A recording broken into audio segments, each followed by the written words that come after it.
क्या कुछ उन्होंने बातें कही है, आखिर किन किन मुद्दे को सदन में रखा है, क्यों पूरे देश में फिर एक बार चर्चा में है राजकुमार राउत। चलिए देखते हैं। राष्ट्रहित के नाम से भूमि अधिग्रहण की जाती है, पैसा एक्ट को नजरअंदाज किया जाता है। हमने कई जगह देखा खनन के नाम पे पैसा एक्ट के तहत ग्राम सभा का बिना परमिशन के और लिया गया। कहते हैं राष्ट्रहित, आदिवासियों का घर उजाड़ के किसी उद्योगपतियों को जमीन देना कौन सा राष्ट्रहित है? आप देख सकते हैं सबसे बड़ा उदाहरण है हसदेव का, जहां पर फर्जी ग्राम सभा गठित किया गया। क्लियर है कि ये कहीं न कहीं पूरे संविधान की धज्जियां उड़ाने का काम किया गया है। आज अगर हम बात करें, जब जयपाल सिंह मुंडा संविधान सभा की जब चर्चा हो रही थी तो जयपाल सिंह मुंडा ने कहा था कि आदिवासियों को लोकतंत्र सिखाने की जरूरत नहीं है, आदिवासियों से लोकतंत्र सीखने की जरूरत है जो हजारों सालों से जीता आ रहा है। और ये मानना पड़ेगा कि संविधान निर्माताओं ने भी जब देखा गया कि आदिवासी समुदाय की गण व्यवस्था, गमेती पटेल मुखिया की व्यवस्था, उसी को कहीं न कहीं अडोप्ट किया गया है। लेकिन आज लोकतंत्र में जिस तरह से तानाशाही हो रही है, ये कहीं न कहीं आज आम जनता, आम गरीब के लिए दिक्कत है। जल जंगल जमीन, आदिवासी जीवन का आधार है, ये बिरसा मुंडा जी और जयपाल सिंह मुंडा का कहना था। लेकिन आज उसी जल जंगल जमीन को उजाड़ा जा रहा है। सुप्रीम कोर्ट, हाई कोर्ट के जो जजमेंट है वो आज तक लागू नहीं किए गए हैं। आप अपन निकाल के देखेंगे, जितने भी जजमेंट आए ट्राइबल इलाके के हित को लेके, आज तक उनको लागू नहीं किया गया है। माननीय सभापति महोदय, हम अगर देखना चाहें कि कितनी जगह पैसा एक्ट की ग्राम सभा की अनुमति ली गई, पिछले 10 सालों के अंदर कितने प्रोजेक्ट ट्राइबल इलाके में लागू किए गए और कितनी जगह पैसा एक्ट की ग्राम सभा ली गई है। 10 सालों का अगर डाटा निकाल के देखेंगे, दूध का दूध, पानी का पानी हो जाएगा और यह स्पष्ट हो जाएगा कि वर्तमान सरकारें हो या पूर्व की सरकारें हो, आदिवासी समुदाय के जो संवैधानिक अधिकार है उनके लिए कितने संवेदनशील है अंदाज किया जाता है। हाल ही राजस्थान की सरकार ने ST/ST की जमीन को गैर आदिवासियों के खरीद पर अनुमति देकर ST/ST के संवैधानिक अधिकारों पे कहीं न कहीं कुठाराघात किया है।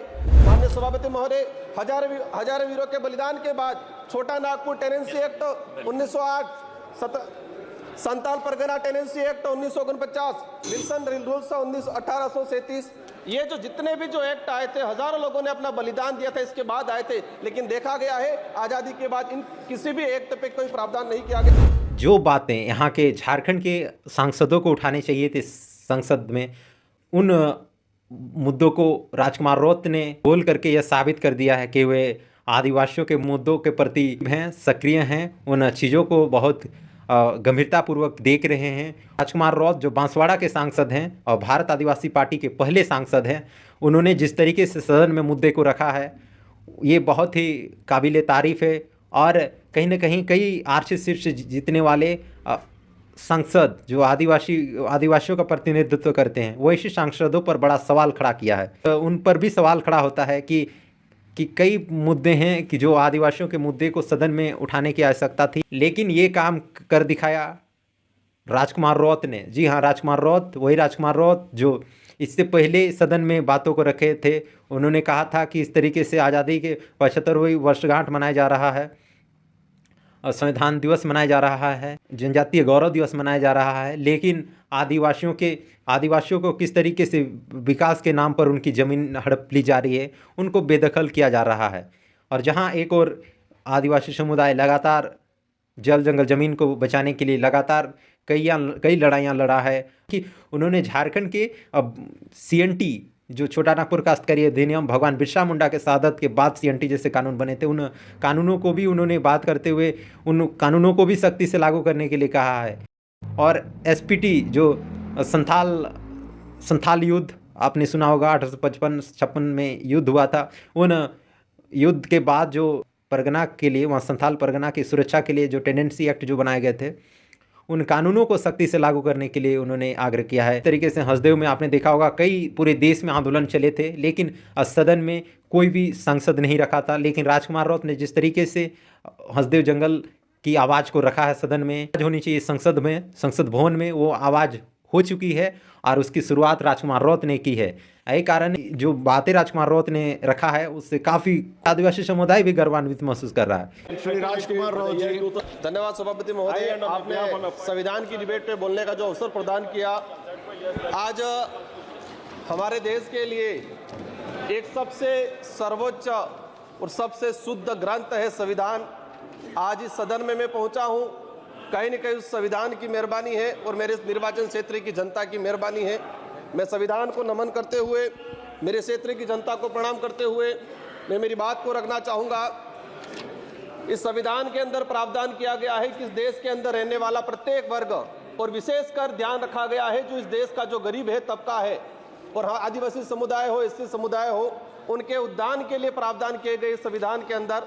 लेकिन आज बड़े दुख के साथ कहना पड़ रहा है कि 75 वर्ष हो गए, लेकिन संविधान के अंदर जो आदिवासी समुदाय के हित में जो प्रावधान बने हुए हैं, अनुच्छेद 244(1) के अंतर्गत 5वीं अनुसूची, अनुच्छेद 244(2) के अंतर्गत 6ठी अनुसूची के तहत अनुसूचित क्षेत्र जनजाति क्षेत्र के प्रावधानों को आज तक धरातल पे लागू नहीं किया गया है। ये इससे स्पष्ट होता है कि वर्तमान या पूर्व की सरकारें जो भी रही हो, उन सरकारों को आदिवासी समुदाय के हित में और संविधान के अंदर आदिवासियों के जो प्रावधान है उनके लिए क्या मानसिकता रही है। माननीय सभापति महोदय, हम लोग जब 5वीं अनुसूची और 6ठी अनुसूची के तहत हमारे विशेषाधिकार की बात करते हैं तो कई राष्ट्रीय पार्टियों के कई नेता 5 के नाम से गुमराह करते हैं आम जनता को। बड़े दुख की बात है कि 5वीं अनुसूची और 6ठी अनुसूची क्षेत्र में रहने वाली आम जनता को आज तक इनके अधिकारों के बारे में नहीं बताया गया, नहीं पता चला उनको। माननीय सभापति महोदय, आज रिजर्वेशन का निजीकरण किया जा रहा है, ये भी एक संविधान पे कुटाराघात है। जातिगत जनगणना की लंबे समय से मांग चल रही है, जातिगत जनगणना नहीं हो रही है, ये भी एक संविधान पे कहीं न कहीं कुटाराघात है। मणिपुर की जो घटनाएं हुई है उससे भी ये सिद्ध होता है कि संविधान पे कहीं न कहीं कुटाराघात है। माननीय सभापति महोदय, इस अवसर पे मैं भीमराव अम्बेडकर जी, बाबा साहब, जयपाल सिंह मुंडा, नेहरू जी, ऐसे कई महापुरुषों को याद करना चाहूँगा जिन्होंने इस देश को शानदार संविधान दिया है। और इसी अवसर पे आज ही के दिन जो शहीद हुए सैनिक हैं, इनको भी नमन करना चाहूँगा। संविधान के प्रावधान के तहत पैसा एक्ट आया इस देश के अंदर, 1996 में पैसा एक्ट आया, आज 28 साल हो गए, लेकिन आज भी कई राज्यों में पैसा एक्ट के कानून नहीं बने हुए हैं। माननीय सभापति महोदय, पैसा एक्ट में प्रावधान है कि शेड्यूल एरिया के अंदर जो भी जमीन है, कोई भी उद्योगपति या कोई भी गवर्नमेंट लेती है तो उसको पैसा एक्ट की ग्राम सभा के तहत अनुमति लेना अनिवार्य है। लेकिन आदिवासी क्षेत्र के अंदर देखा गया है कि राष्ट्रहित के नाम से भूमि अधिग्रहण की जाती है, पैसा एक्ट को नजरअंदाज किया जाता है। हमने कई जगह देखा खनन के नाम पे पैसा एक्ट के तहत ग्राम सभा का बिना परमिशन के और लिया गया। कहते हैं राष्ट्रहित, आदिवासियों का घर उजाड़ के किसी उद्योगपतियों को जमीन देना कौन सा राष्ट्रहित है। आप देख सकते हैं, सबसे बड़ा उदाहरण है हसदेव का, जहां पर फर्जी ग्राम सभा गठित किया गया। क्लियर है कि ये कहीं न कहीं पूरे संविधान की धज्जियां उड़ाने का काम किया गया है। माननीय सभापति महोदय, हम अगर देखना चाहें कि कितनी जगह पैसा एक्ट की ग्राम सभा की अनुमति ली गई, पिछले 10 सालों के अंदर कितने प्रोजेक्ट ट्राइबल इलाके में लागू किए गए और कितनी जगह पैसा एक्ट की ग्राम सभा ली गई है। 10 सालों का अगर डाटा निकाल के देखेंगे, दूध का दूध पानी का पानी हो जाएगा और यह स्पष्ट हो जाएगा कि वर्तमान सरकारें हो या पूर्व की सरकारें हो, आदिवासी समुदाय के जो संवैधानिक अधिकार है उनके लिए कितने संवेदनशील है। माननीय सभापति महोदय, आज अगर हम बात करें, जब जयपाल सिंह मुंडा संविधान सभा की जब चर्चा हो रही थी तो जयपाल सिंह मुंडा ने कहा था कि आदिवासियों को लोकतंत्र सिखाने की जरूरत नहीं है, आदिवासियों से लोकतंत्र सीखने की जरूरत है जो हजारों सालों से जीता आ रहा है। और ये मानना पड़ेगा कि संविधान निर्माताओं ने भी जब देखा गया कि आदिवासी समुदाय की गण व्यवस्था, गमेती पटेल मुखिया की व्यवस्था, उसी को कहीं न कहीं अडोप्ट किया गया है। लेकिन आज लोकतंत्र में जिस तरह से तानाशाही हो रही है, ये कहीं न कहीं आज आम जनता, आम गरीब के लिए दिक्कत है। जल जंगल जमीन आदिवासी जीवन का आधार है, ये बिरसा मुंडा जी और जयपाल सिंह मुंडा का कहना था, लेकिन आज उसी जल जंगल जमीन को उजाड़ा जा रहा है। माननीय सभापति महोदय, आदिवासी समुदाय को अपना अलग एक पहचान, पूर्वजों के त्याग बलिदान आधार पर आरक्षण का अधिकार मिला है। और देश की आज़ादी में अगर देखा जाए, सबसे अधिक अगर त्याग बलिदान दिया गया है तो आदिवासियों का त्याग बलिदान दिया गया है, लेकिन आज उसको नजरअंदाज किया जाता है। हाल ही राजस्थान की सरकार ने ST/SC की जमीन को गैर आदिवासियों के खरीद पर अनुमति देकर ST/SC के संवैधानिक अधिकारों पर कहीं न कहीं कुटाराघात किया है। माननीय सभापति महोदय, अनुच्छेद 243 ZC के प्रावधानों की धज्जियां उड़ाई जा रही है। आदिवासियों के संवैधानिक अधिकारों को लेकर सुप्रीम कोर्ट के कई जजमेंट आए, Samatha judgement 1997, Vedanta judgement 2013, Ramareddy versus state Andhra Pradesh 1998, Kailash बनाम महाराष्ट्र सरकार 11 जनवरी 2005। लेकिन आज तक इन सुप्रीम कोर्ट, हाई कोर्ट के जो जजमेंट है वो आज तक लागू नहीं किए गए हैं। आप अपन निकाल के देखेंगे, जितने भी जजमेंट आए ट्राइबल इलाके के हित को लेके, आज तक उनको लागू नहीं किया गया है।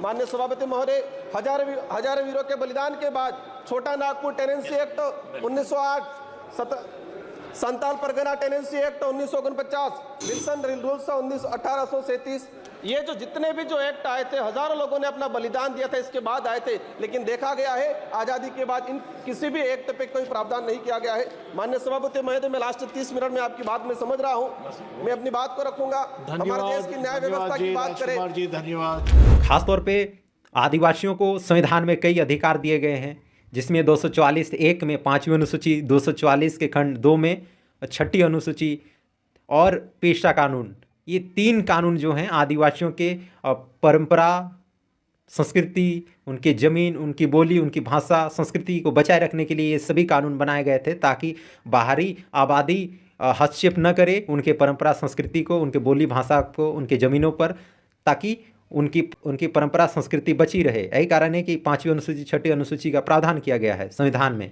और पेशा कानून का भी कानून बनाया गया। लेकिन इस तरीके से उन्होंने, राजकुमार राउत ने सवाल उठाया कि इस तरीके से पिछले 10 सालों से आदिवासियों के सुरक्षा के लिए बनाए गए पेशा कानून, जो इनका अधिग्रहण गांव में, जंगलों में जमीन अधिग्रहण करता है, तो ग्राम सभा की सहमति अनिवार्य है, लेकिन किस तरीके से ग्राम सभा का सहमति नहीं लिया जा रहा है, ग्राम सभा को दरकिनार किया जा रहा है, अब फर्जी ग्राम सभा का पेपर बनाकर जमीन अधिग्रहण किया जा रहा है, एग्जाम्पल हसदेव जंगल।